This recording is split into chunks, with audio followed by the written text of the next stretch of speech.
Hi everyone, it's Saturday night in Las Vegas, so where else would we be but in the casino? We've done everywhere else in Vegas, so it just made sense after this, didn't it? Max Verstappen hit the jackpot. Absolutely, yeah, nicely done. Fourth time as a world champion, fourth in a row.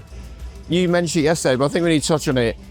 You think it's his best. Tell us why, to begin with, you think that one is his best. Well, not only me, actually. He actually said it was his best as well. So at least we're aligned on that, which is very nice. British media bias, but he agreed with you. That's good to know. Why I think it was the best? I think because we saw brilliant drives. We saw obviously Brazil in the last race. Yeah. That was a brilliant drive to go from 17th on the grid slot to first in the wet. That was sensational. But we've also seen measured drives and performances, and that's like today. He knew what he needed to do, and that was finish in front of Lando. And we have seen Max in the past get his elbows out unnecessarily, so perhaps, even earlier in the season in Mexico and Austin, and obviously, push Lando wide and pick up penalties. So today we saw a different Max, someone that was almost letting people pass. He knew that he didn't need to fight, so long as he brought the car home, so long as he was in front of Lando Norris, and he was assured of that title. And I think that that's a maturity, and it's a maturity that we've seen throughout the year on track. But the reason why I say it's his best is the stuff that's gone on off track. So much turbulence at Red Bull at the start of the year with Christian Horner and the investigation. Obviously that was something really, that could destabilise the team. He was embroiled in it because of his father's comment. There was the flirtation from Toto Wolff, who obviously wanted him at Mercedes. He's also had the FIA to contend with. Do you remember the swearing punishment in Singapore? Plus the fight from McLaren and Lando Norris. So there's many factors that have all come into this, and he's managed to keep it all together, keep it all on track. Hasn't really lost his cool as we've seen in previous years, and he's been forced to work for it, and he's done what he needed to do to win that title. I'm going to ask you a question now that if we'd planned it in ahead, it'd make this much better. But when's the last time you remember a driver winning a world championship not in a car that was the best for the whole season? You know what I mean? He was dominant last year. Lewis was dominant for all those years. You don't get it very often where the winner, Jenson Button, is the one maybe that comes to mind. Well, I mean, that was a similar thing where he started obviously, season well like Max, and then, once the advantage got evened out, then he kind of limped over the line. But this was slightly different. This isn't a case of Max limping over the line. This is Max managing, to do what he needs to do to get that title. So slightly different case, I think. He almost dragged Red Bull over the line, and when you look at Checo Perez, it's almost Max doing that job for himself. I think that's a really good point, actually, because he has galvanised that team. That team was destabilised. Adrian Newey left. Jonathan Wheatley's going to leave. There's lots of key people leaving that team, and it doesn't take a lot before people start looking at the organisation saying, the cracks are forming, Red Bull are going to go on a downward trend. And, Max is the one that's kind of brought them all together by not throwing the toys out the pram, but actually just delivering and being calm. And I think you could see the relief on Christian Horner's face today that title is now won. They've done it for their driver. Huge relief. It's now how far up the Constructors' Championship they can finish, and they need Sergio Perez to start delivering. Yeah, good luck with that. We've talked about it being his best. Where does he rank amongst the best? It's hard, isn't it? I always think that these lists are always tricky. Different generations, cars. But, based on statistics, if we're doing it, he's up there, isn't he? Yeah. Four-time world champion, 4 consecutive years. Well, and I think that shouldn't be underestimated. It's all, you can win a title, you can win a title and have the best car that year and limp over the line. But it's maintaining it's the hard thing. It requires so much focus. People always say, it's just the car, and he's got the best car. Yes, he has, but he also has to maintain that focus and that discipline to still deliver in a car, not get complacent, because we have seen drivers in the best machinery who haven't delivered to that potential, and that may be because they're complacent, and we haven't seen any of that from Max. Might we have to see an even bigger job for Verstappen if he's going to make it 5 in a row? Looking at where Ferrari are, looking at where McLaren are at the moment. And also, when you see how close the top 10 are, that gap has closed considerably, and I think, this season's been brilliant. What's the statistic? It was something like 7 different multiple winners. Yeah, for the first time ever, I think. Yeah. So we had 7 different winners who've won multiple Grand Prix this year. And I think that shows how the strength across the field is so impressive. It's not just 1 or 2 teams all the way through. And, we saw it the race before with Alpine having those podiums. Even this time around, Mercedes, George Russell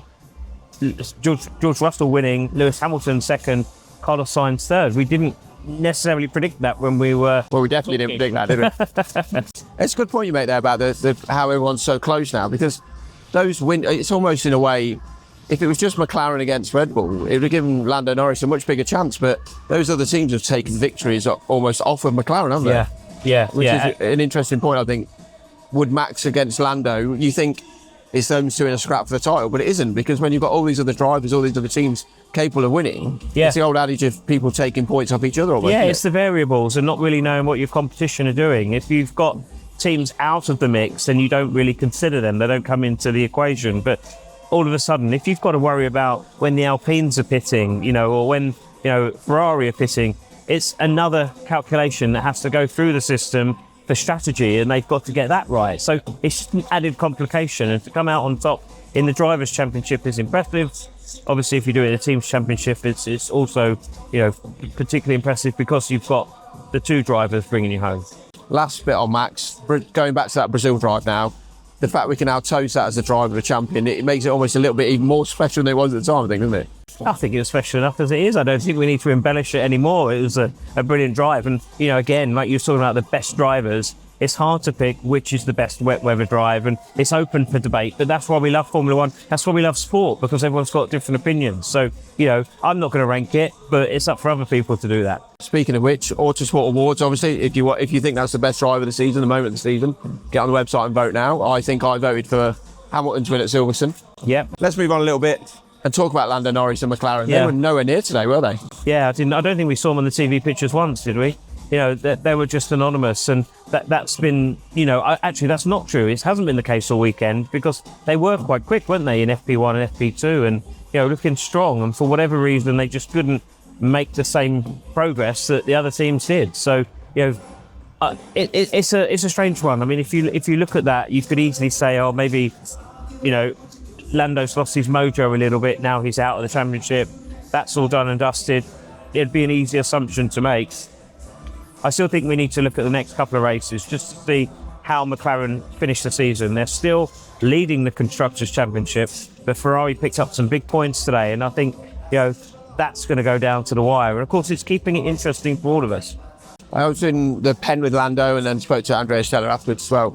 And you get the impression the way they've spoken about being more proud than disappointed, it kind of suggests that they've known for a long time that the writing's on the wall. Like, it was never really on the cards, isn't it? Yeah, clutching at straws, weren't they? But I think it was a good carrot to have, and a good mindset. We can do this. Let's go for it. Let's stretch ourselves. Let's not just be content with second or third. Let's see what we can do. And that's the right mentality to have, always going forward. And right approach as far as I was concerned. And that carrot could obviously end up leading to that Constructors' Championship. Exactly, yeah.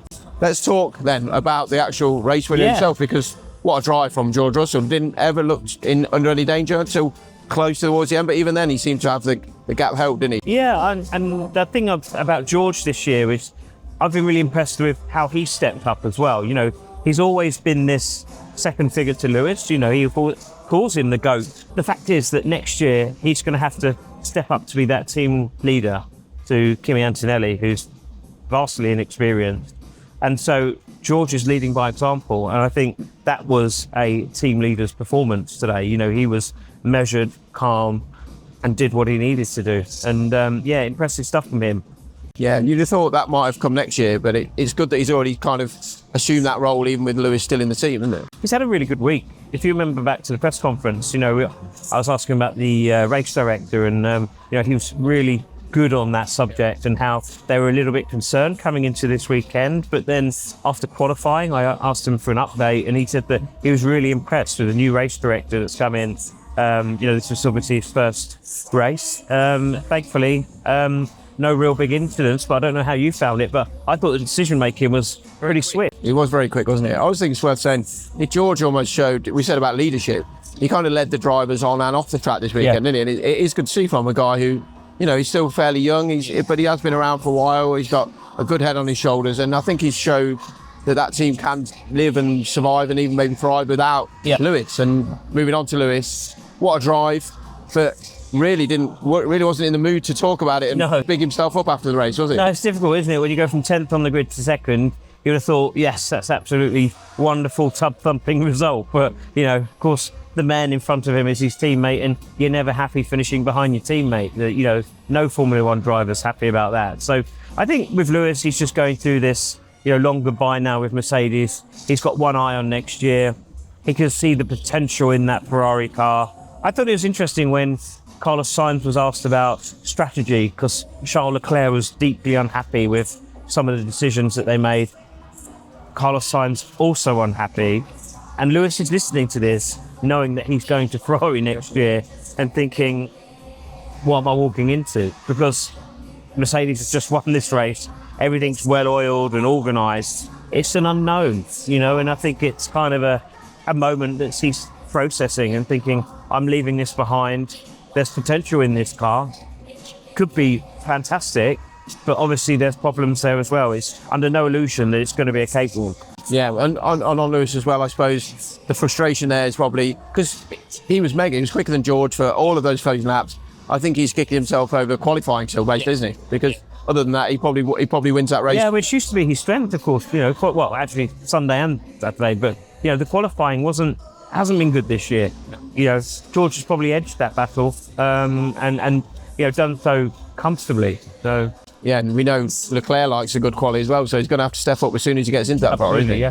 We are in Vegas, as we hope that's abundantly clear. How have you found it the second year? Yeah, I think, look, I always judge races on the improvements they make. There's lots of debuts, and we all get carried away in the hype, and what they did last year was probably too over the top. Yeah. Things have settled down a little bit this year, and I think the drivers were happy as a result. One thing I would say is that 2:22 in the morning. Local time. It might look like it as well, but... And we're still working upstairs, and press room's full. Well, the teams are all still here, of course. Teams are still packing up. And they're packing up all these race cars and equipment. And then tomorrow, they've got to fly to Doha, then get, obviously, to the racetrack for the Qatar Grand Prix, which is next weekend. And I think it's, 12-hour time difference. Big swing. 20-hour journey. It's a massive swing. Yeah. And it's a lot to come at this time of the year. 24 races this year, more than we've ever had before. We've just had a triple header, which are hard triple headers. Yeah. And I say that because you've got Austin, Mexico, and Brazil. 1 week off. And then you've got the triple header, which takes in Vegas, Qatar, and then Abu Dhabi for the finale. So, it's hard on those people. And I would have liked to see this race just shifted forward a little bit. 10 o'clock start here. If they made it about 6 o'clock, it would make a big difference. It's that strange thing as well. It's a double whammy almost, isn't it? Because we finished at start so late, and like you said, if this race was a standalone or it was the end of a run of races, maybe that'd be okay. But like you said, we're going to be on the track again so soon and so far around the world that it's driver safety and all that kind of thing. It maybe not being taken into account. Driver safety, but just staff health and well-being. Yeah. I think that's very important. We're quite fortunate that one of the championships is over, but if you've got McLaren that are looking to, get this title over the line, and then you've got Ferrari that are chasing, potential for Red Bull as well. 3 teams fighting, pushing to the end. All it takes is for a bungled pit stop in Abu Dhabi, and it could cost, tens of millions in prize money. And I don't think that's particularly fair, because who was it? I think it was Carlos Sainz said the drivers won't be 100% going next week. There's no way that they can be physically ready for this as a consequence of the late finish and jet lag and the travel that we just mentioned. So, that's not great, is it? No. Yeah. Great segue though, because you mentioned pit stop mistakes. And I'm going to move on to the battle further down the Constructors' Championship. And obviously Alpine have gone from such a high in Brazil to quite a low here. Gasly with a PU issue that they're hoping they can sort out. Everything will be fine for next weekend, of course. Ocon, a little strange situation where he came into the pits, pit crew weren't ready. Now, we spoke to Ollie Oates afterwards. He said, look, that's completely on the team. That's not Esteban Ocon's fault. Dropped him right back down the field. They had a poor race. Then you've got Haas and RB scoring points. That is going to be, even for the purest F1 fans, yes, there's a battle at the top, but that's going to be a nice little fun battle for other teams going on, isn't it? Yeah, and I think that's always great, isn't it? I mentioned before about the gap closing up, and that's obviously pulled those teams into the mix. It's interesting. We want to see all these battles all the way through the grid. And yeah, I think it's obviously going to go down to the wire. And who comes out on top? It was probably a bit of a stark reminder for Alpine, obviously, after that double podium that they had in Brazil, and then Gasly getting third on the grid. He started, didn't he? Yeah. They'll have to look into what caused the engine failure, we think. Yeah. And obviously the strategic mistake for Ocon. Timely reminder that they need to be on top of everything if they're going to be consistent to move on for next year. And you hit the nail on the head there. The lower points, if you were just a casual fan, you never used to really care about those, did you? But now they actually, 1 point, 1 shift, 1 fastest lap could actually mean, like we just said, tens of millions of pounds. It's mad, really, isn't it? Huge implications, yeah. Talking of millions of pounds, we're in Vegas. I'll go. We're about to go, but thank you for joining us this week. It's been a little bit different, but we've enjoyed it. We hope you have too. Yeah. And the guys will be back with you in Qatar fairly soon. Thank you, everyone. Thanks.